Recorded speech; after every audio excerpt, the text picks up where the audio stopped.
What's up? What's up? Shalom, shalom. So I have something I've actually been working on for the last few days. It was inspired by what Elder Ayul found in Doctrines and Covenants about a few days ago, and I don't think he understands the magnitude of what he found. What that brother found, what Elder found, pretty much told us exactly where we are in Revelation prophecy. And I always had a hunch that we were around this time period, but what he said solidified where we were. So I'm still recovering. Voice is still kind of groggy, kind of froggy, but let's get into this. So I've been working on this.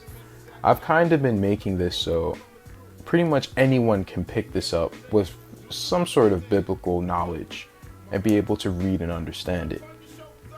So I call this the prophecy timeline. Excuse me. Excuse me. This will consist the Book of Revelations, the Book of Mormon, Doctrines and Covenants. I still have a bunch of different books to get into. You know, I was supposed to get into the Book of Daniel, 7th chapter. I was supposed to get into the Apocalypse of Elijah, right? And probably some other books. But that's why I just wanted to show you guys this because, you know, I've been putting a lot of work in. So I wanted to pretty much show you guys. And you guys can look into this. I'll leave the link in the description so anyone can view it. So to start off, you know, I have my picture. We got Ephraim here in America, all shades, all colors. Then we have Judah in Africa, you know, and they're mostly, you know, what you would call a Negro, right? So I'm trying to bring together the two sticks, Book of Mormon, the Bible, as well as the people, the Americans and the Africans. You know, and everyone else who's scattered, but those are the ones that I know of, mostly. Now, I just included a few pictures, just to give them some context of what I mean when I say Ephraim or when I say Judah. So to start off, disclaimer: note, these seals are always going to revolve around the children of Israel. So I have to say this because, you know, people they interpret the seals and they think that the first seal is the coronavirus and stuff like that.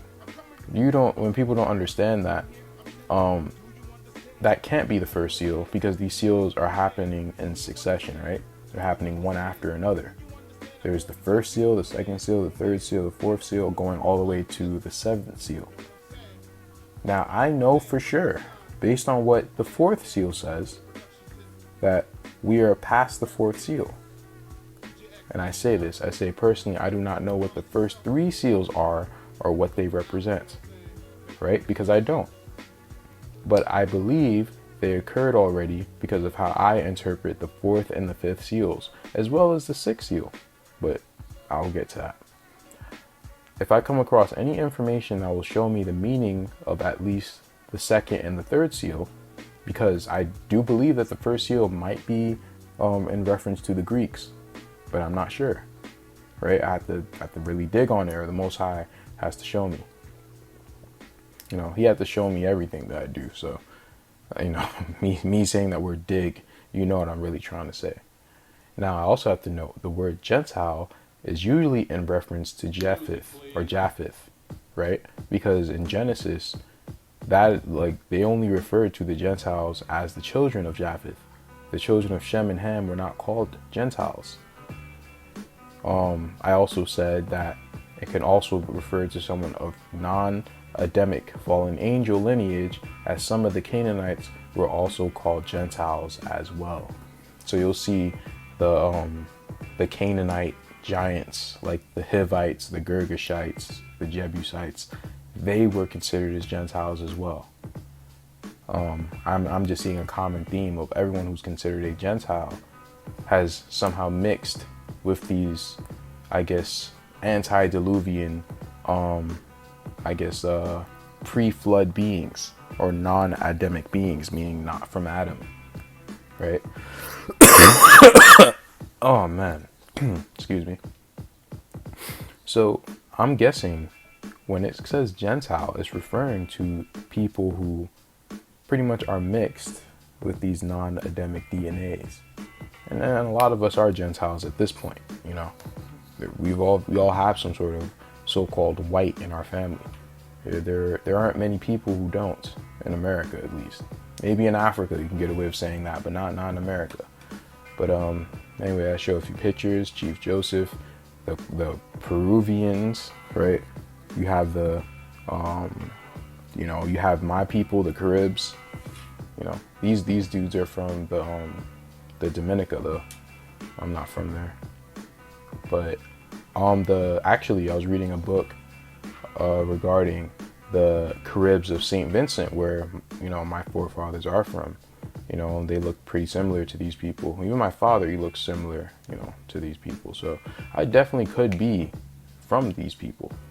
So it's very interesting. But anyway, let's get right into it. So I jump right to the fourth seal. I say the Gentiles / Gentiles ransack the Americas, 1492. So if you don't know what a Gentile is, that's where the word Gentile probably comes from. And you'll know the Gentile are a race of giants in the Basque mythology. This word, meaning Gentile, from the Latin gentilis, was used to refer to pre-Christian civilization. So they associated Goyim or Gentile with these, giants pretty much. It's not me who's doing that. It's the Basque people. It's it's them themselves, the giants, because the Basque people, they're non-Adamic as you can get, right? They have some of the highest Rh negative blood on earth. So, they're telling you who they are. It's not me, right? Now I have this picture right here. This is actually a vision that the Mexican people saw, right? Before they were, they met their maker, when the Most High sent a nation swift as the eagle flieth to come and kill them, right? This is what they saw. So, to read, I said, this is Revelations chapter 6, verses 7 and 8. When he had opened the fourth seal, I heard the voice of the fourth living creature saying, "Come." And I saw, and behold, a pale horse, and he who sits upon it, his name is Death, and Hades followed with him. And authority was given to them over the fourth part of the earth, to kill with the sword, and with famine, and with death, and by the beasts of the earth. See, now I'm just reading this, I forgot to include this right here, but fourth part is the Americas, so I'm going to include that. But going down, I said, I believe the seal was opened during the Gentile acquisition of the Americas. Let us go through some of this prophecy. Note that this is a pale horse. In both Hopi and ancient Aztec prophecy, they had visions of white or pale people bringing destruction upon them. I think also the Asenabe people also had visions of white people coming. And if they came with peace, then everything would be fine for the rest of the time. They will continue to live in paradise. But if they came with war, then hard times were coming. This is what they said, right? This is not me. Now, I also put in a reference to the amount of indigenous people who died. Now, of course, we know this is a bunch of lies and fabricated numbers. But according to their own accounts, they know they killed a lot of Indians, right? And I say that here. Then I give the book American Holocaust, as is a great reference to see like a glimpse into how the Most High really, punished us, right? He came down with a hammer.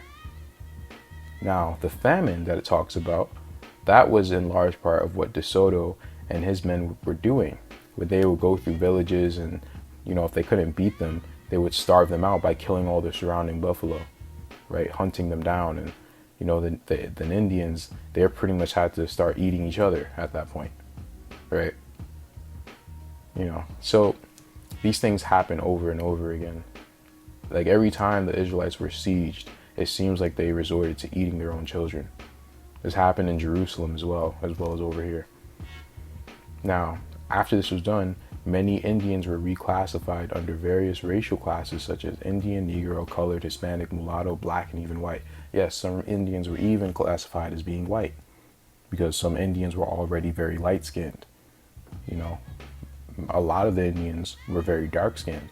That's why you have so much more African Americans than you do Native Americans. That doesn't mean that one are the Israelites, the others are imposters. That's not what it means. Now, I quickly go to the nations who were seemingly mainly behind the conquest of the hidden ones. So I put Japheth here. I was thinking about it. I'm probably going to move him down here because like he was mostly the ones who inhabited the Americas or given lands in Americas. He didn't really have much to do with the initial, I guess, conquest, because it doesn't say it in Psalms 83. Psalms 83, you know, it mentions all of these other nations, right? But Japheth was just like, he's just like, you know what it is? It's like how the Canaanites were ruling Egypt, but the main population of Egypt was Mizraim, if that makes sense. But the Canaanites, you know, the pale rulers were the ones who were ruling Egypt, right? They were the ones who were ruling. So it's a bit like that. It's almost like look, let's go to any one of these black countries like Jamaica, right? Most of the population is black, quote unquote black, but the leadership has ties with, you know, the Queen of England has, or ties with the conquistadors or the white British people who came and conquered. Like, you know, they have ties to there, right? Most people in charge have ties to these people. Or it's like how a lot of white people aren't necessarily Edomites, but Edomites are still white people, and the white people who have the power in this country are probably Edomites or Amalek, whatever you want to call them. You know, it's that type of thing. But I'm rambling, so I put Edom in parentheses. I put the Horites, aka Amalek. I put the Spain, or the Jews of Israel. This who I believe are, you know, the descendants of Amalek. They also can be the whites of England, right? I don't know. They're everywhere. They're every damn where. I have no idea, but that's just what I put here. I put Moab and I put Ishmael. They're pretty much the same, you know, because they intermix with each other, and they're both pretty much an enemy of an enemy, which is us, right? They don't necessarily like each other, but they hate us enough to join forces. So the Moab is of North Africa, Spain, and Portugal. Ishmael, the Moors, are Spain, Portugal. I should put and France, Spain.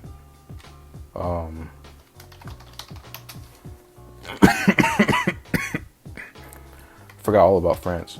France was like huge, right? Then you have Japheth, which is the Caucasus Gentle, which is Spain, Greece, and the main population of Europe. Also the Jews of Israel. So not everyone there is one thing, right? I think most of them are, you know, Japheth or probably Ham, right? Like I think Dean was telling me before. Now, Israel also sadly came and betrayed Ephraim, or Judah, I should say. And these were like the Christian Moors, you know, England, France, Spain, and Portugal. You know, they all came here too. Then you have Assur, you have Ben-Ami or Ammon, and you have the Canaanites, you know. So I just gave them a breakdown of the fourth seal. Or you could break it down even more than that, but, you know, that's what I gave them. Now I have the fifth seal. Now, this is what Elder Sabal brought out the other day. And this is the Indians' cry from the ground. Now, this happens after pretty much the Spanish were given the ability to pretty much be the Israelites, right? So when he had opened the fifth seal, I saw under the altar the souls of them that were slain for the word of God and for the testimony which they held. And they cried with a loud voice, saying, "Oh, how long, O Lord, holy and true, Dost thou not judge and avenge our blood on them that dwell on the earth? And white robes were given unto them every one. Unto every one of them. And it was said unto them that they should rest yet for a little season, until their fellow servants also and their brethren that should be killed as they were should be fulfilled. Now, I give, a little bit of background. I say in the Florentine Codex, and this I just showed them a Big Judas video, so they don't necessarily have to buy the $1,000 book and go look it up. They could just watch this video of him bringing it out, but they could do what they want. The Spanish admit that they have been given power to be the Israelites, because they call themselves vassals and stuff, and replace them, right? So, and I said this is the foundation of replacement theology, or supersessionism, which is pretty much the ideology that there is no more Israel. The church, the Christian church, is now Israel, and everyone's on the same playing field, and we're all equal. Oh, but Jesus is white. But if he's not white, then it doesn't matter what he looks like, right? The cockiness and arrogance and pride of, Esau, the Gentiles, whatever. Whatever. It doesn't matter. I'm just letting you know what it is. Talking fast because I want to get into a lot more things today. So I'm trying to do this video quickly. I said, ironically, this came by the way of Jesus Christ, quote unquote, because of their pagan and cannibalistic behaviors. Now, I know a lot of brothers are saying that, well, they were just saying that we were cannibals. We weren't really cannibals. Bro, look at the artifacts.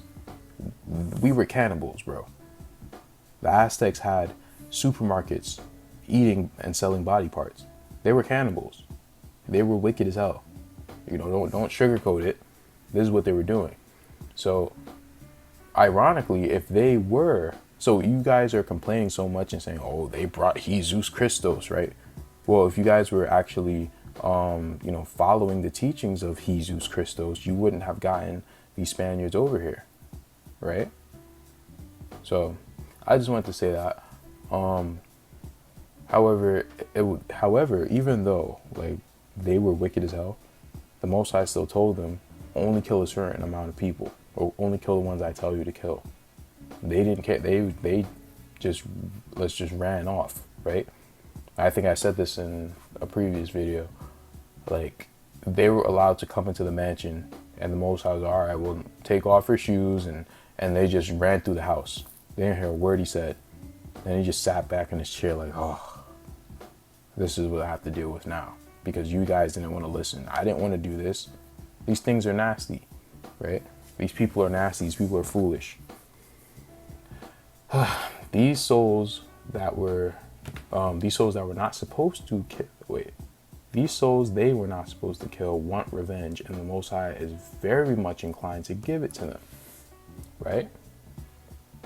Now, I say Nephi gives revelation of the last days. 1 Nephi 13, 38 to 41.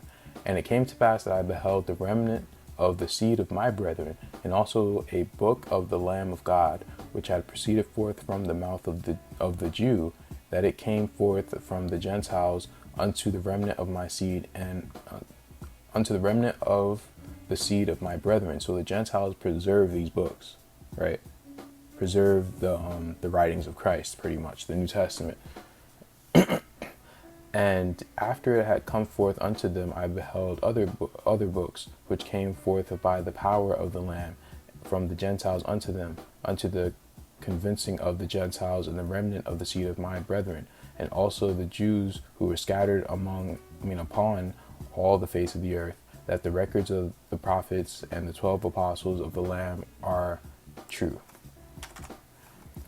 40. And the angel spake unto me, saying, These last records which thou hast seen among the Gentiles shall establish the truth of the first, which are of the 12 apostles of the Lamb, and shall make known the plain and precious things which have been taken away from them, and shall make known to all kindreds, tongues, and people that the Lamb of God is the Son of the eternal Father and the Savior of the world, and that all men must come unto him, or they cannot be saved. So if you think that you don't have to go through anyone, there's no mediator, I'm sorry for you, man. I truly am. Nephi explains the fifth seal. So this is what I got from Brother Sabel. Beautiful stuff. Yea, and there shall be many which shall teach after this manner, a false and vain and foolish doctrines, and shall be puffed up in their hearts, and shall seek deep to hide their consoles from the Lord, and the work shall be in the dark. Right? 10. And the blood of the saints shall cry from the ground against them. So that's literally what the fifth seal is. So after the Gentiles are all puffed up in their foolish and vain doctrines, not just the Gentiles, but the Israelites too. 80 books only. Oh, that book is is a bad translation. All this nonsense, right? Their blood is gonna cry from the ground against them. 11. Yea, they have all gone out of the way. They have become corrupted because of pride and because of false teachers and false doctrine. Their churches have become corrupted, and their churches are lifted up because of the pride. They are puffed up. You know how dangerous pride is? Pride will get you killed. I said that. Damn, it's getting hard to breathe. Power is given to the Gentiles, but the Most High issues threats against them in accordance to how his people are treated, right? I gave you scripture. So let me see. Let me just skip down to the threat that he gives. Let's skip down to verse 5 of 2 Nephi 29, verse 5. O ye Gentiles, have you remembered the Jews, mine ancient covenant people? Nay, but ye have cursed them, and have hated them, and have not sought to recover them. But behold, I will return all these things upon your own heads, for I the Lord have not forgotten my people. Thou fool, that shall say, a Bible, we got a Bible, we need no more Bible. Have you obtained the Bible, save it were by the Jews? So he's saying how much he cares about us. He's saying you guys wouldn't have a Bible unless it was, if it wasn't because of the Jews, but you're going to mistreat them. You think I care about you? That's what he's saying. Thank you, Father. You guys could read the rest of these verses. These are pretty good verses in my opinion. But let's skip to the sixth seal, the calm before the storm. And I believe the sixth seal, it really started. I don't know when it was opened, but I think it was opened last year. Right? That's my opinion, but I'll substantiate that. And when I opened the sixth seal, and lo, there was a great earthquake, and the sun became black as sackcloth of hair, and the moon became blood, and the stars fell from unto the heaven. I'm sorry, let me read that again. And the stars of heaven fell unto the earth, even as a fig tree casteth her untimely figs when she is shaken of a mighty wind. And the heaven departed as a scroll when it is rolled together, and every mountain and island were moved out of their places.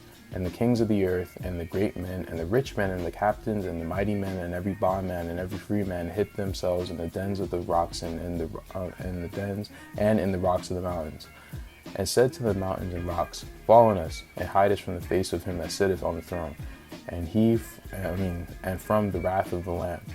For the great day of his wrath is come, and who shall be able to stand?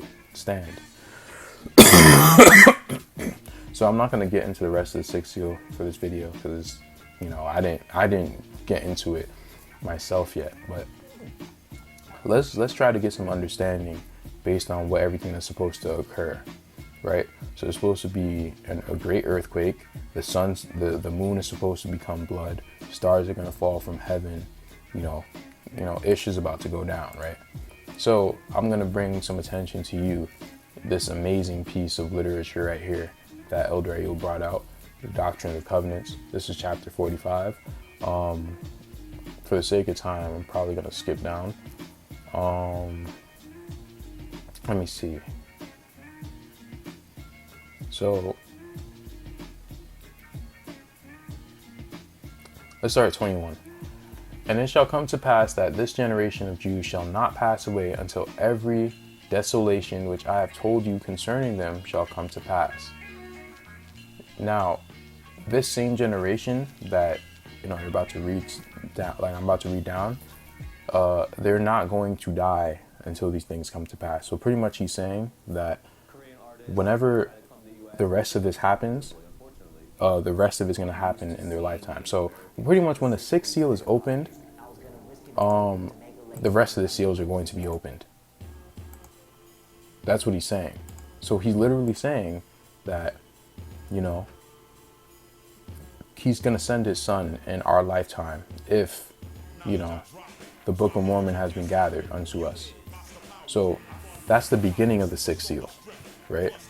Once we get back the Book of Mormon, that is the opening of the sixth seal.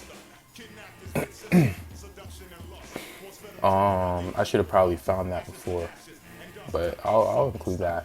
Like, I'll add it in this whole thing that I'm doing. 22. Ye say that ye know that the end of the world cometh. Ye say also that ye know that the heavens and earth shall pass away. And in this ye shall truly, for so it is. But these things which I have told you shall not pass away until all shall be fulfilled. Right? So all these things have to be fulfilled that he's about to talk about before like everything happens. So if people haven't noticed, we've gone through like a period of time where like we've been kind of stuck in Revelations. You know, people have been guessing about what's happening and what's going on. You know, they don't really understand it. But we're in the fifth seal until, you know, we actually got the Book of Mormon back before he started to gather Israel. Now 24. And this have I told you concerning Jerusalem. And when that day shall come, shall a remnant be scattered among all nations. Right? So they're supposed to be scattered. So this is the fifth seal right here. But they shall be gathered again, and they shall remain until the times of the Gentiles be fulfilled. So once the Israelites, the house of Israel, are like regathered, and it doesn't necessarily have to mean physically. They can be spiritually gathered. But how were they spiritually gathered? Through the Book of Mormon. So that's why I said when we got the Book of Mormon, that was like a sign that we've been gathered, or we're being gathered, meaning we are in this time period right here.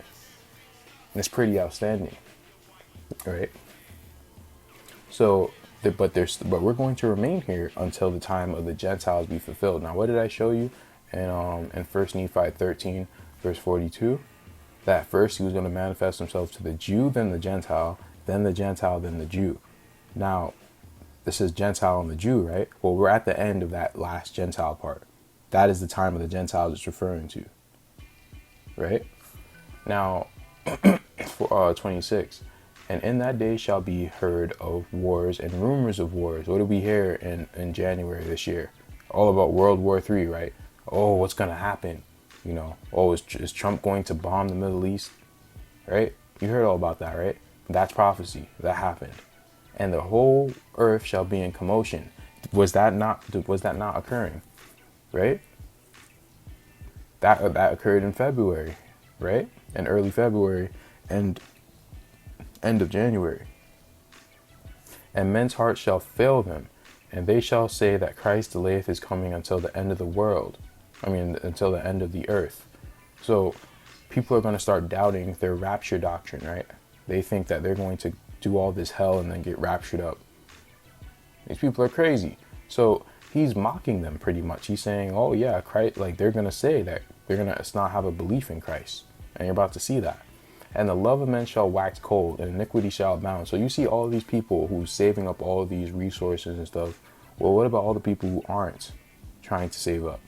There are many more people who aren't trying to save up than people who are, right? And now how do you think this scenario is going to happen? You're going to have someone who's been stocking up on food and stuff, and you have some people who come around, so maybe some of his family member, they don't have anything to eat, right? They don't have anything to drink, so they come and ask for this person's resources who's been preparing. Now this person, you know, he's going to have evil in his heart. He's going to say, no, get your own. You should have been preparing. And they're going to hate each other. and now who someone's going to kill someone, right? You can see it coming. Things like this always occur. 28. And when the times of the excuse me. And damn. And when the times of the Gentiles is come in, a light shall break forth among them that sit in darkness, and it shall be the fullness of my gospel. This is now as well. What is the fullness of his gospel? The Book of Mormon and the Bible being taught together, right? Now, of course, that would include other books as well, but those are the main books that you need to have the fullness of his gospel. But they receive it not, for they perceive not the light, and they turn their hearts from me because of the precepts of men. Now, not only Gentiles are doing this, but Israelites are doing this as well. So, if you're going to turn yourself away because, your camp leader said this or whatever, I feel sorry for you, man. I do. I'll be praying for you, brothers. I'm dead serious, because what's coming is not anything to laugh about. It's not anything to smile about. It's not anything to say, oh, I told you so. It's not. It's very scary, And in that generation shall the times of the Gentiles be fulfilled. So we are in the same generation that Christ is going to come back in. Is the same generation that the Gentiles are going to be full, obviously, but pretty much everything's happening in our lifetime. Right? We are living in very serious times. I did not think this. I had a feeling like when I was younger that, I could see Christ coming back in my lifetime. But as I got older, I was like, you know what? Nah, this place seems like it's in a slow decline, right? But the Most High just kept accelerating things to the point where I'm just like, oh no. There's no way in hell this place is lasting 10 more years. It's not possible, Not with how he's accelerated it to the ground. Why would he accelerate it in such a steep decline just to bring it back up? That doesn't make sense to me. But anything can happen. But according to these prophecies, that's not the case. And in that generation shall the times of the Gentiles be fulfilled, and there shall be men standing in that generation that shall not pass until they shall see an overflowing scourge. For a desolating sickness shall cover the land. What is this desolating sickness? I don't know. You decide for yourself. 32. But my disciples shall stand in holy places and shall not be moved. But among the wicked men shall lift up their voices and curse God and die. So who are the wicked men who are going to lift up their voices and curse God and die? Like Elder Ayul said, it's going to be the Christians waiting for that damn rapture. Then they get the coronavirus and now they're like, wow, God doesn't exist. God hates me. God, F you, God. And they're going to die.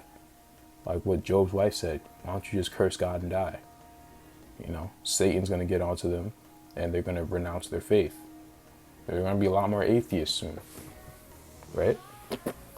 And there shall be earthquakes also in diverse places, and many desolations. Yet men will harden their hearts against me, and will take up the sword one against another, and will kill one another. So there are going to be even more earthquakes. We saw those earthquakes in, the West Indies with Jamaica, Cuba, and Puerto Rico, right? They still doing the Harlem Shakedown there. But, men are going to start killing each other, right? Probably after resources. But it could be just because, they're just going to start killing each other with that Christian love. 34. And now, when I, the Lord, had spoken these words unto my disciples, they were troubled. And I said unto them, be not troubled, for when all these things shall come to pass, ye may know that the promises which have been made unto you shall be fulfilled. And when the light shall begin to break forth, it shall be with them like unto a parable which I will show you. So this light is going to be something that not everyone can see. It's going to be a parable, but he's going to show them. He's going to show us. Now, I know some people don't believe in reincarnation. I think he's speaking to his disciples who he has here, or maybe he's speaking to some people, but he's speaking to them because they're going to be on earth when this stuff happens. They're coming back, right? So everyone is here right now. All the prophets from the Bible, they're all here. 37. Ye look and behold the fig trees, and ye see them with your eyes, and ye say when they begin to shoot forth, and their leaves are yet tender. That summer is now nigh at hand. So he's saying when you see all these things happening, you should know that, the hour is near. That's why I mean the end of the world is here. You really need to start being serious about things. But you're gonna be serious about things at the most I want you to be serious about things. So it's no me saying that is redundant as hell. But anyway, 38. Even so, it shall be in that day when they shall see all these things, then shall they know that the hour is nigh, like I just said. And it shall come to pass that he that feareth me shall be looking forth for the great day of the Lord to come, even for the signs of the coming of the Son of Man. And they shall see signs and wonders, for they shall be shown forth in the heavens above and in the earth beneath. And they shall behold blood and fire and vapors of smoke. And before the day of the Lord shall come, the sun shall be darkened, and the moon be turned into blood, and the stars fell from heaven. So what is it telling you? Where are we? The earthquake, the sun black as sackcloth of hair, the moon became blood, stars fell from heaven. It's telling you we're in the sixth seal. We are in the sixth seal right now, right? And the reason why I call it the calm before the storm is because right after the sixth seal, in 30 minutes or 12 hours, the seventh seal will be opened. And then that's when everything is going to go down. So everything really can happen in just like that. That's not a joke. It's not a game. Things can really turn just like that. So I don't know. Now things need to occur before Christ himself comes. Like the Antichrist needs to happen. There needs to be a war in the Middle East, things of that sort. I'll probably get into that in the full video I do on this, where I'm not, speaking through this like I'm announcing a fight. But oh, my voice is getting dry. Let me finish this.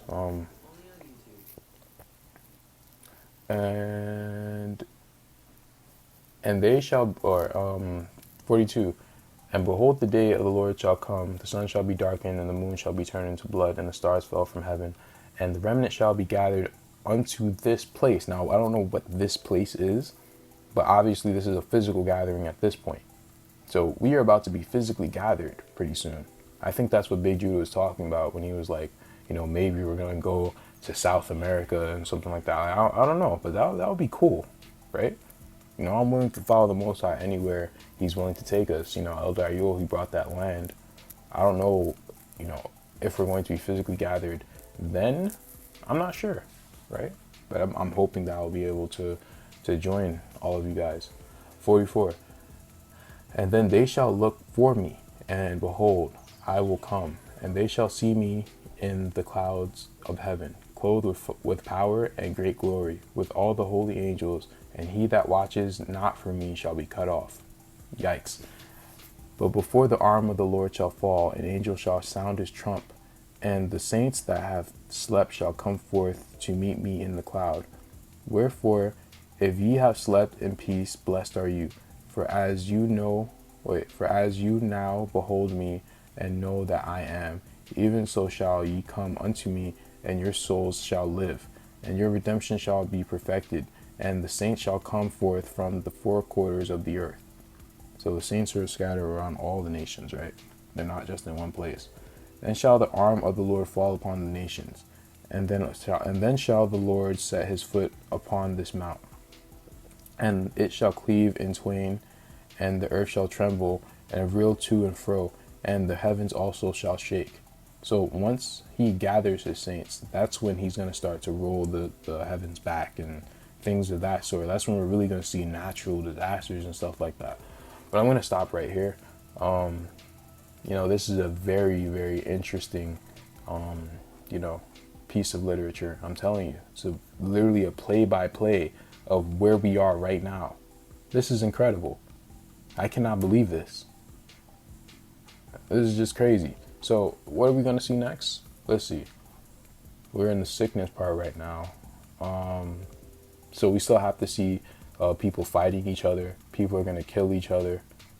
Men's hearts are going to be evil amongst each other. So that's what we're waiting for next. People are going to start killing each other. Martial law, maybe? I have no idea. Anyway, peace.